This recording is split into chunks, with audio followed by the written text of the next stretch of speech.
What is up, everyone? Welcome back to another YouTube video. My name is Mike, full-time media seller. It's Monday. We are at the storage unit, living our best life out here, and I have a very important topic. We're rolling with no cuts this video because it's kind of, I don't know, I'm kind of irritated today. I'm not gonna lie. So everybody's probably like, oh crap, here we go again, and he's gonna start yelling about everything. Well, not really. I just want to talk about how Amazon sellers are lazy. Listen, I'm an Amazon seller. All the people in my group, for the most part, sell on Amazon. So, I mean, I guess I'm calling us all lazy, but it really doesn't apply to everybody. I just have certain pet peeves. Some stuff I've been sending in lately and just things I've been seeing out there. It's like, Amazon, you just need software, right? Like, you're not taking photos. You're not, physically looking up comps on your phone. You're not physically really doing much when you really think about it. And I think what happens here is it's almost creates you to just kind of get in this, mindset of, hey, I can just, whatever, I can just scan it, software it, whatever, I'm just here, I don't care, who cares? Who cares about whatever? That's what we're going to cover. If you're interested in being around non-lazy media sellers, video game sellers, tool sellers, Sony sellers, it's all over in the private Discord we have. Join the channel, $2.99 a month. We got coaching calls, Discord, tons of knowledge. Every category is over there, So yeah, we're lazy. I'll admit. I mean, I'll straight up say this. Selling on Amazon is the easiest job I'll probably ever have in my life, right? So when we think about it, what's the hardest part of the business? If you had to sit down today as an Amazon seller and pick the one thing that kind of was the hardest part, I'm straight up going to say this is so dumb that this is the hardest part of the business for me, and it's peeling off the Goodwill stickers, right? Peeling off all those little pesky stickers. I don't have anything right here now, but kind of ones like this that the thrift stores put on. The Goodwill ones are terrible. So I got to get out the heat gun off. Some people use Goo Gone, some people use, that's the hardest part of this business, right? And it's kind of, oh my God, it's crazy that you can do six figures and the hardest part of the business is just peeling stickers. But I do think it also leads to a huge problem that a lot of people get into, and it's that the software, Mike, just your phone will tell you, whether you're buying it. Mike, I can list it, and the software automatically lists it at whatever price that, it wants to go off of. The problem is here, you get complacent with time. I've been trying to, on the weekly calls and things like that, I've been trying to get into people's mind.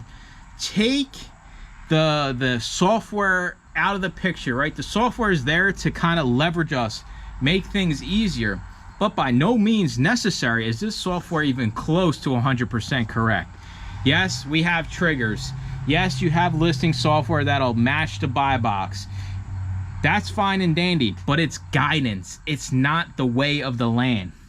And what I'm seeing here more and more, I'm going to pop up some examples here of just a few things I've seen priced completely wrong. Just from the past shipment I've sent out is, I'm going to give you an example. We scan, we're going to sell a book. We're selling a book. We're selling Harrison Ford, right?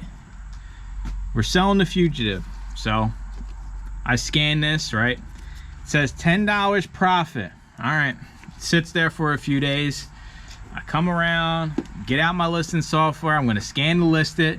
It's going off the buy box automatically, right? Well, maybe when you scanned it, there was a used FBA offer, right? Somebody was selling it for 20 bucks, used FBA.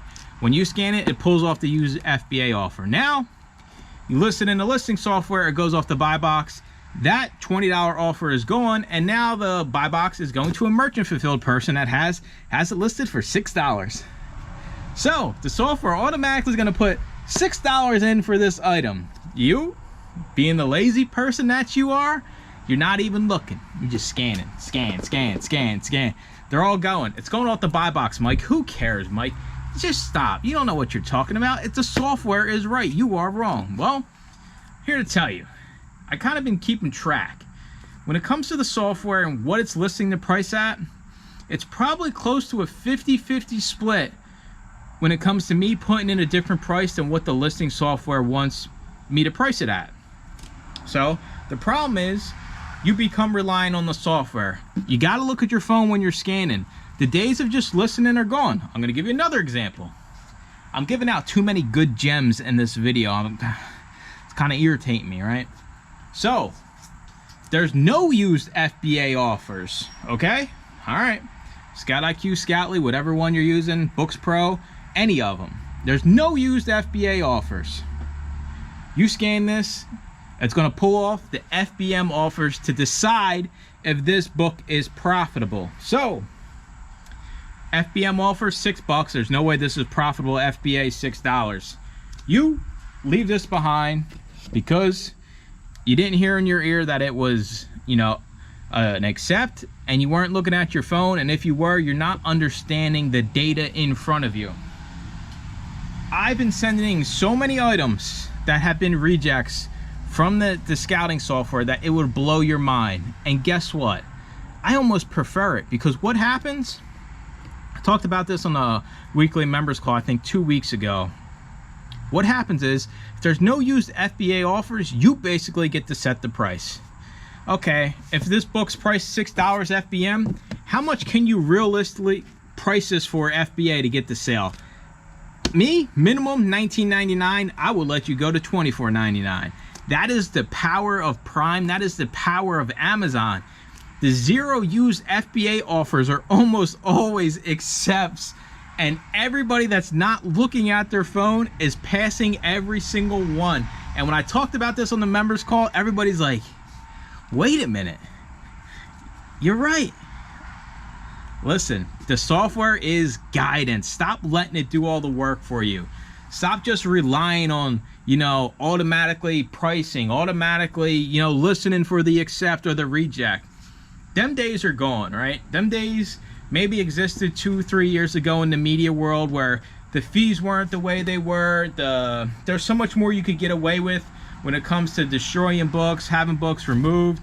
Them days are gone, and I think we're kind of seeing that already. It's like the people that kind of have been lazy about it and just relying on the software, they're leaving in droves. See you later, bye. And listen, to whoever's account I posted with your prices that are way off, I don't know what to tell you. Like, you're going to be gone, right? You're going to run out of business. You're going to lose money. Like, and then I don't know what to tell you. Then you'll say, well, selling on Amazon sucks. You can't make no money. No, it's just because you treat it as just like some software. I guess it's passive income, right? It's passive income. That's the secret.